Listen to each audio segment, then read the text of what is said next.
Šiandien laidoje jis pakeitė sostinės veidą. Bandėme padaryti kažką panašaus, kaip tam vakarų pasaulyje. Jis tapo simboliu. Buvo kažkas tai wow, kažkas tai įspūdingo. Vilniaus pieštukas. Pirmas pabandymas padaryti šiuolaikišką pastatą, stiklinį pastatą. Kodėl po 25 metų jis pasmerktas griauti? Man asmeniškai tai jo negaila.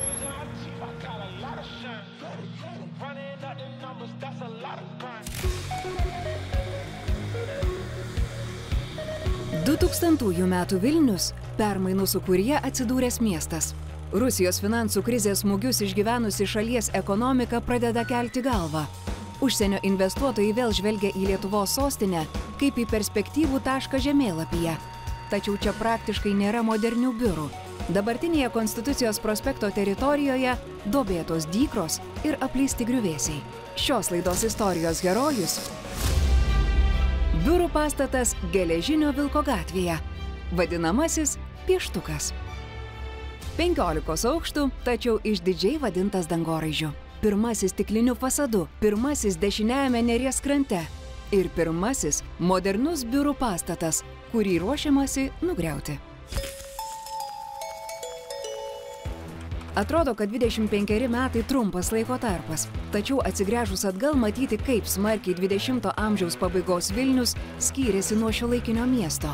Aš geriau atsimenu asmeniniai karjerui 98-uosius. Aš dariau naujamiesčio raidos programą, buvo toks pirmas mano didesnis darbas urbanistinis ir reikėjo tą visą naujamiestį apeiti, apžiūrėti, nes nebuvo ir topografijos net normalios, nebuvo tų ortofoto nuotraukų, kurias mes dabar turim. Ir tam, kad tą miestą pajaust, tai po naujamiestį aš vaikščiodavau su dujiniu pistoletu. Man biškai baisu buvo užeiti į kiemus ir žvilgti, kas kur vyksta. Tai buvo vis tiek pakankamai laukinis laikas. Vienas iš pavyzdžių, kuris vaizdžiai atskleidžia sostinės pokyčius – įmonių biurai. Centras buvo senamiestis. Ir senamiestį buvo didžiausia prestižas turėti biurą senamiestį. Bet vėliau, visi suprato, kad senamiestis nėra pati geriausia vieta, nes labai sunkus parkavimo klausimus įspręsti. Viskas saugoma, nelabai gali kur įsiplėsti. Nu, tos biurų rinkos turbūt realiai ir nebuvo. Pirmas pastatas turbūt pastatytas Goštauto 40 buvo, kur specialiai statytas naujas biurų pastatas nuomai. Sprendimas statyti pirmąjį visiškai naują ir atokiau nuo senamiesčio esantį biurų pastatą buvo priimtas 97-aisiais. 99-aisiais jame įsikūrė pirmieji nuomininkai. Tai buvo pirmas tas toksai stiklinis A klasės biurų pastatas. Ir kadangi jis buvo pakankamai sėkmingas tuo metu, tai iš karto atsirado kita idėja, kad reikėtų dar įspūdingesnio kažkokio pastato. Pirmasis Arvydo Avulio valdomos bendrovės biurų pastatas buvo tik 5 aukštų.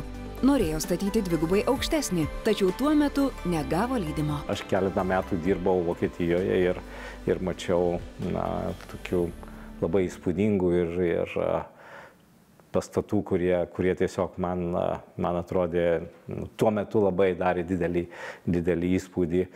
Ir man visada norėjosi kažką padaryti Lietuvoje panašaus. Antra galimybė pastatyti dangoraižį atsirado 2000-aisiais, kai bendrovė Haner aukcione įsigijo 33 arų keistos formos sklypą tarp Geležinio Vilko ir Saltoniškių gatvių. Reiktų suprasti, kad 2000 metais miestas kaip ir rinkosi savo kryptį. Neturėjom dar tada ir kažkokių tai ambicingesnių planų, kaip čia miestas vystytis. 98 metais buvo patvirtintas Vilniaus miesto bendrasis planas, bet jis daugiau toks buvo teritorinis, funkcinis žemėlapis, mažiau tokia gal erdvinė miesto vizija. Tada realiai miestas pradėjo pardavinėti pirmuosius sklypus aukcionuose.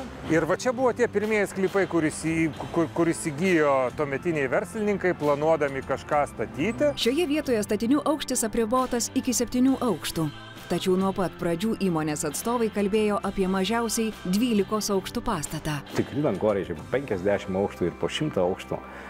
Mes Lietuvoje neturėjom nei galimybių tokių statyti, nei poreikio tokio nebuvo, bet vis tiek bandėme nukopijuoti ir padaryti kažką panašaus, kaip tam vakarų pasaulyje, kur didžiulis kapitalas, kur didžiulės kompanijos. Esmė buvo, kad turi būti šiuolaikinis pastatas, tai jis turi turėti tuos stiklinius fasadus. Uždavinys buvo suformuoti suprojektuoti labai racionalų, paprastą, švarų pastatą.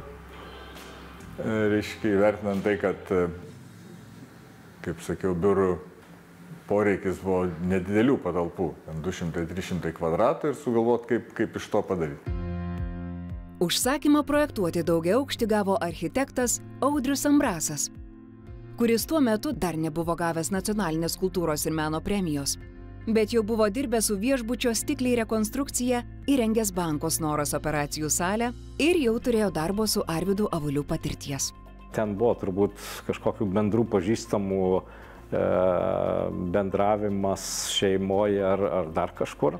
Ir pirmas su Ambrasu projektas tai buvo mano asmeninis gyvenamas namas, kurį jisai suprojektavo ir jis irgi buvo labai, na taip, gana tuo metu buvo labai gerai vertinamas. Paradoksas, bet dabar jis jau nugriautas ir jį pasistatė visiškai kitą, kitokį. Atspindi tai, kad laikas keičiasi ir supratimas keičiasi. Tai per tų gyvenamųjų namų projektus paskui įsivystydavo ir kiti projektai. Naujasis verslo centras turėjo iškilti šalia pramoninių pastatų, todėl norėto pastato, kuris keistų vietos veidą, būtų lengvai atpažįstamas ir taptų savotišku ženklu. Toks truputį laukinis kapitalizmas, noris visko greitai, kad blizgėtų, kad būtų gražu. Architektas daugelį atvejų žiūri, kaip pastas atrodytų estetiškai labai gerai. Ir Ambrasui tai tikrai labai gerai sekasi. O mes turime klientų norus. Mes žinom, ką klientas vertina, už ką klientas sutinka mokėti pinigus ir už ką jis nemokės niekada pinigų. Prieš projektuodamas, architektas išsiaiškina kliento užduotis bei atlieka vietos studiją. Tai o čia tas vaizdas, kai nieko nebuvo. Čia būna dažniausiai tą vietą fotografuojas, iš visų pusių peini, apžiūri, reiškia, tai stovėjo toks šalia 2 aukštų pastatėlis, toliau ten pieno kombinato pastatai matėsi. Ir tie žali šlaitai čia, reiškia. O pati forma tai atsirado iš tokio, kadangi ten tie žali šlaitai ir ta apžvalga nuo viso to slėnio matosi to pastato ir ant gatvių perspektyvos jisai atsiranda, tai norėjusi jį pastatyti aukštesnį ir tokį, aštrų, kad jisai labai aštriai išbaigta forma įsipjautų į tą peizažą. Kai buvo projektuojamas biurų pastatas Geležinio Vilko gatvėje, Konstitucijos prospektas dar vadinosi Ukmergės gatve, o vienintelis aukštas pastatas šioje vietoje buvo Lietuvos viešbutis. Tada atrodė labai periferija. Dabar jau nebe, dabar jau praktiškai kabina, kaip tas jau Konstitucijos prospekto teritorija jau praktiškai ir tą vietą užkabina. Tai jau kai, reiškia, buvo svarstami apie tą naują savivaldybės pastatą ir toj vietoj Europos tą kompleksą statyti, tai investuotojai visokie ten labai taip stebėjosi, kur čia kažkur už upės toj vietoj, čiagi prapultis. Bet pasirodo, kad dabar jau visas dėmesys ten susikėlė. Iki 2000-ųjų iš esmės visa statyba Vilniuje buvo sustojusi. Jei kas ir vyko, tai pagal senas technologijas – mūras, apšiltinimo sluoksnis ir tinkas. Pažiūrėti, kaip kabinti stiklinius fasadus architektas važiavo į Taliną, kur tokių pastatų jau buvo. Tiesiog iš betonuotos perdangos montuojami fasadai, kabinami stiklai. Čia tiesiog net pastolių nestatė, o su keltuvais sumontavo viską. Tai buvo ten tokių naujienų visokių, kaip tas detalės įspręsti, kaip lietų nuvesti. Ir dabar jau tai visiškai nei naujovė, nei naujiena, bet tada buvo kažkoks atradimas. Pirmas pabandymas padaryti šiuolaikišką pastatą, stiklinį pastatą, kurio visas fasadas yra stiklinis, ir pabandė sugrįžti į tą aukštį, kurį Vilnius jau turėjo ir didesnį, ar ne, ir 16 aukštų gyvenamieji namai, ir tas pats Lietuvos viešbutis, jie buvo aukštesni negu šitas pastatas, bet jie vis tik tai buvo statyti tada, seniau, turint tas visai kitas projektavimo įmonės, ten daug dirbdavo tada ir ne tik iš Lietuvos. Pieštuką statė lietuviai. Tiek architektas, tiek inžinierius, tiek plėtotojas. Ir akivaizdu, kad pasaulis tuo metu buvo ženkliai toliau negu buvo mes, tų technologijų tikrai buvo įvairesnių, bet nieks ir nebuvo tikras, ar čia tikrai reiškia atsiras tų įmonių, kurios nuomosis tą pastatą už tokią kainą, ar čia pavyks padaryti iš viso, ar mes mokėsim, ar žinosim. Tai vat, man atrodo, šito pastato reikšmė yra tikrai vertinga ir tokia, stumtelėjusi viską į priekį. Tuo metu niekas negalvojo apie požeminės automobilių aikšteles. Biurų pastatas greitai kilo į viršų. Kiekvienas aukštas prieš tai buvusio aukšto kopija. Šita dalis fiksuota, o tą gali persiplanuoti, čia va tik tai kolonas laikančių. Nebuvo jisai tiek, sakykime, sudėtingas savo tą planinę struktūrą ir projektavimas ir statyba beveik vienu metu vykdavo. Ta vos neskizinį projektą suderinį ir ten labai greitai prasisuko. Kylant pastatui pasigirdo kritika. Stipriausia dėl vaizdo leidžiantis nuo Šeškinės kalno. Kaip matot, čia nėra nieko, o čia yra. Ir kad pirmam plane objektas atsirandantis, kuris sutraukia savo visą dėmesį. Šitas pastatas, jeigu leidžiantis žemyn nuo Šeškinės kalno, jis taip lėtai kyla į viršų ir galų gale pasiema visą pagrindinį dėmesį į save. Vietoj to, kad už jo yra tas nuostabus miesto vaizdas ir nuo Šeškinės kalno leidžiantis, visada buvo ta tokia istorinio miesto panorama, kurioje dominavo už senamiesčio į pietus esantys šlaitai ir tada senamiesčio panorama tų tokių smulkių bokštų. Tiesiog tai buvo galvota, kadangi išbaigta forma, kad jį iš visų pusių kaip ir gerai atrodys, bet kai iškilo, pradėjo kilti statybos metu šitoje šyje, tai tiesą sakant, nuostaba buvo. Tai tas buvo netikėta ir turbūt vėliau pastatui daugiausia priekaištų dėl to ir būdavo. Tuo metu dirbau Vilniaus plane ir atsimenu tą diskusiją, kai iš tikrųjų žiūrėjom šitą vietą, žiūrėjom to planuojamo pastato santykį su kraštovaizdžiu ir buvo daug diskusijų, kaip jis atrodys to tokio pakankamai žemo žvėryno fone ir ypač kaip jis atrodys leidžiantį žemyn nuo Šeškinės kalno, Ukmergės gatvės trasa. Tada nebuvo taip dar išvystytas miesto 3D modelis, kad galėtum pasižiūrėti tą vaizdą. Daugiau tai buvo toks, pabandymas įpiešti, tai žinot, vienas įpiešė truputį vienaip, kitas kitaip. Antra kritikos kryptis – aukštingumas. Perkant sklypą buvo nurodyti 7 aukštai. Tuometinė miesto architektui sakiau, kad tai jeigu jūs būtumėt tvirtai pasakę, kad ne, čia statyti aukštesnio negalima ir taškas. Ir visi to laikėsi. Ir nebūtų. Bet kadangi buvo leistas į diskusiją, nes investuotojai čia nori statyti visą kitą, aišku, politiniai visokie ten, tai lyg atrodė, kad aukštesnis pastatas toj vietoj, pakeis ir tos vietos tokie, kaip atpažįstamumą, erdvės, ar suteiks pridėtinę vertę tai vietai, atkreips dėmesį į tą vietą. 60 metrų į viršų iškilusi vadinamąjį dangoraižį vainikuoja žaismingas architekto sumanymas – strėlė.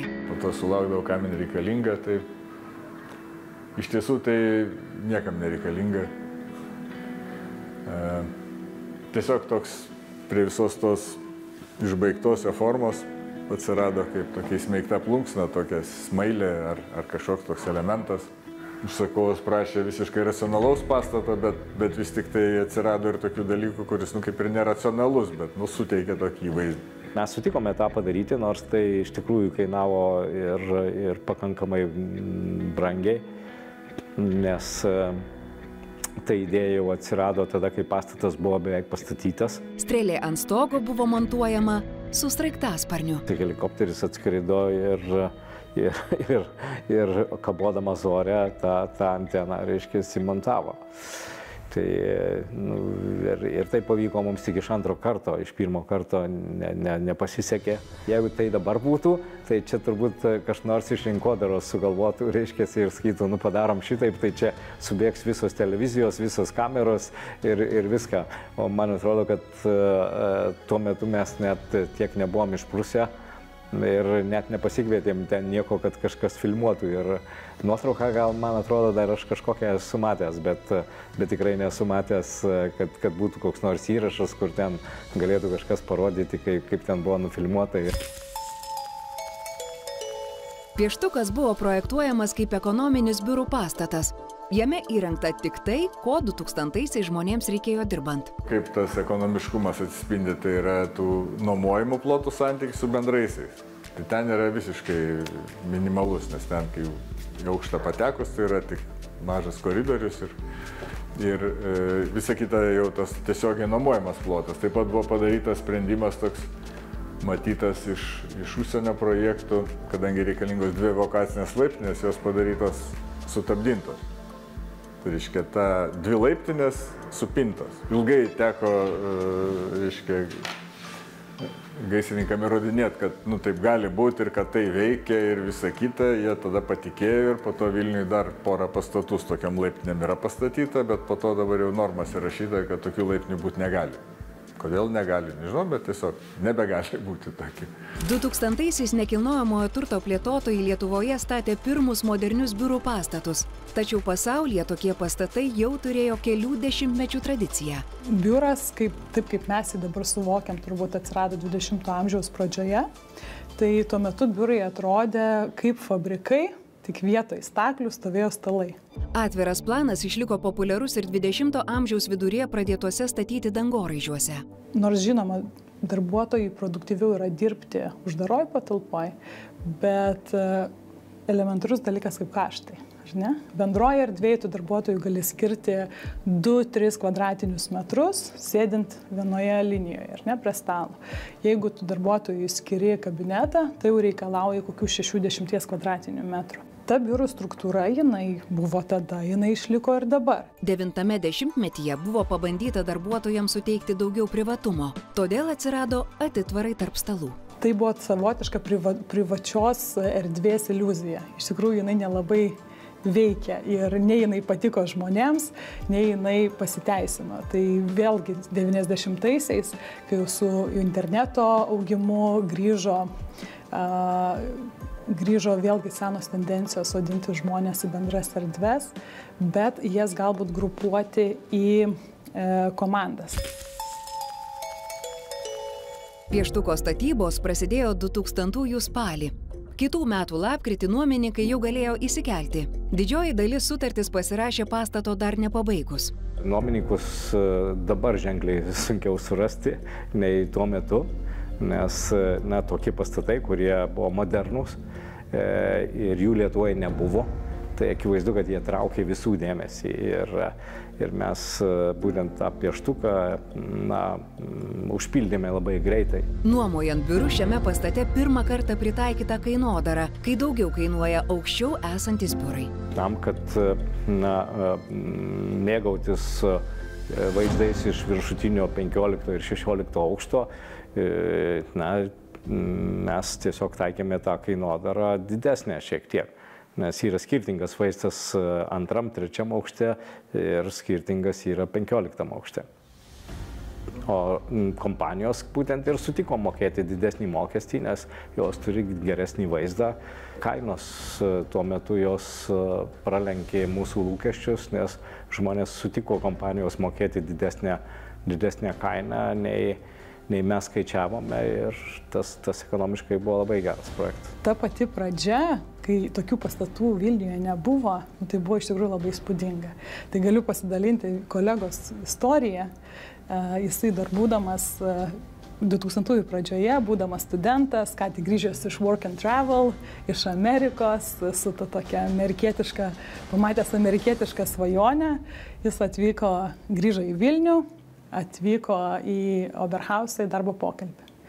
Ir kai jo paklausė, kada gali pradėti dirbti, jisai pasakė, o kada reikia.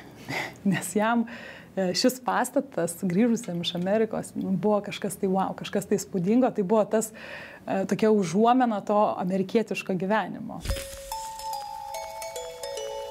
Prabėgus 23 metams nuo pieštuko atidarymo, pastato savininkė Haner pranešė, kad pastatą planuoja nugriauti. Priežasčių daug. Vienas svarbiausių – per ketvirtį amžiaus pasikeitė įmonių dydžiai. Tuo metu 2000 metais kūrėsi smulkus vidutiniai verslai. Ką tai reiškia? Kad verslui buvo paprasta ir priimtina išsinuomoti, tarkim, vieną pastato aukštą.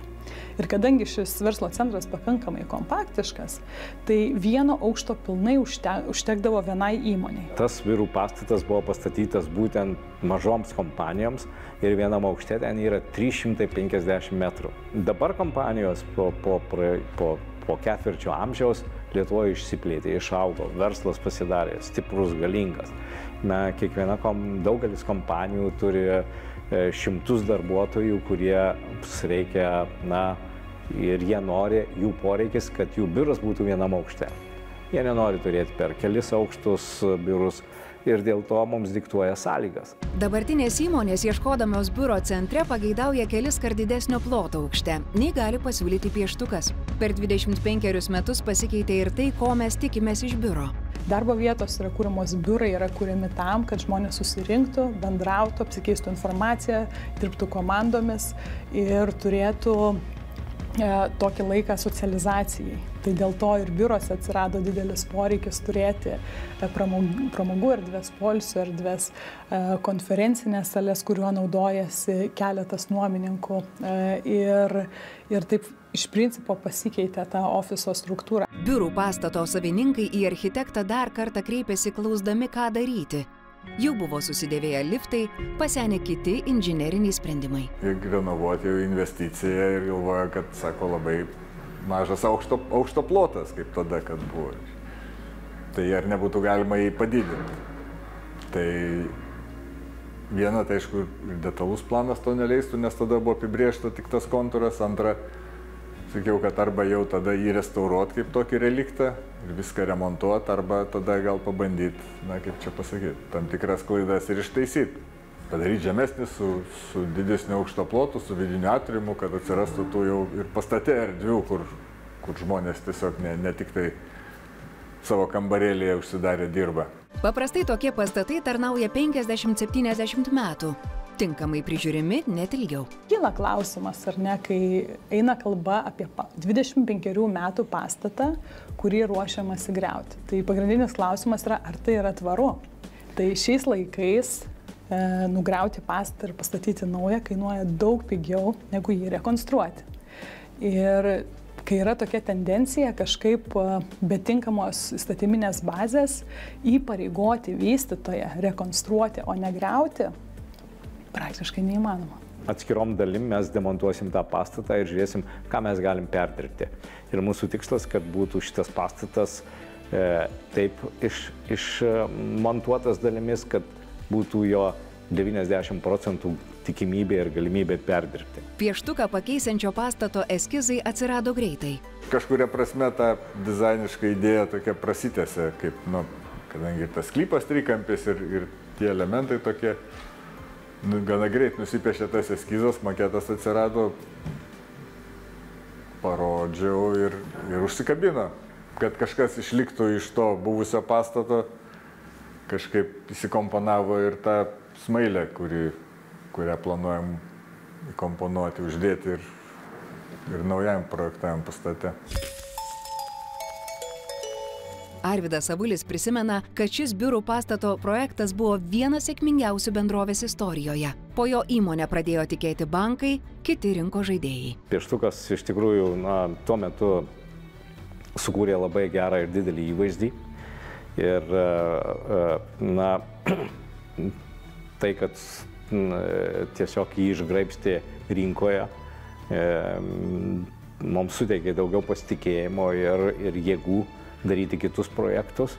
Tai manau, jisai kaip objektas, kaip daiktas dizainiškas buvo pavykęs, tik tai gal ne visiškai tam kontekste. Kažkuria prasme tai bus ištaisyta klaida, kažkuria prasme bus pabaigtas tas etapas tokio miesto kūrimo. Kažkuria prasme, aišku, ir gaila to pastato, nes jis jau vis tiek dabar yra kaip ir miesto simbolis, bet jau tada reiktų žiūrėti, nu tai ką prarandam ir ką sukūrėm. Mes dar kartą pamatysim tą kitokią Vilniaus panoramą, leisdamiesi nuo Šeškinės kalno. O ten reiktų suprasti, kad čia kokie, nu turbūt 4000 žmonių per valandą pamato. Man asmeniškai tai jo negaila. Tiesa, kada atsivers ketvirtį amžiaus nematyta Vilniaus panorama, dar sunku prognozuoti. Pieštukas buvo pastatytas per metus, o griovimo procesas per metus net neprasidėjęs. Per 25 metus pasikeitė ne tik statybų technologijos ir biuro poreikiai. Sudėtingesnės bei lėtesnės tapo planavimo procedūros.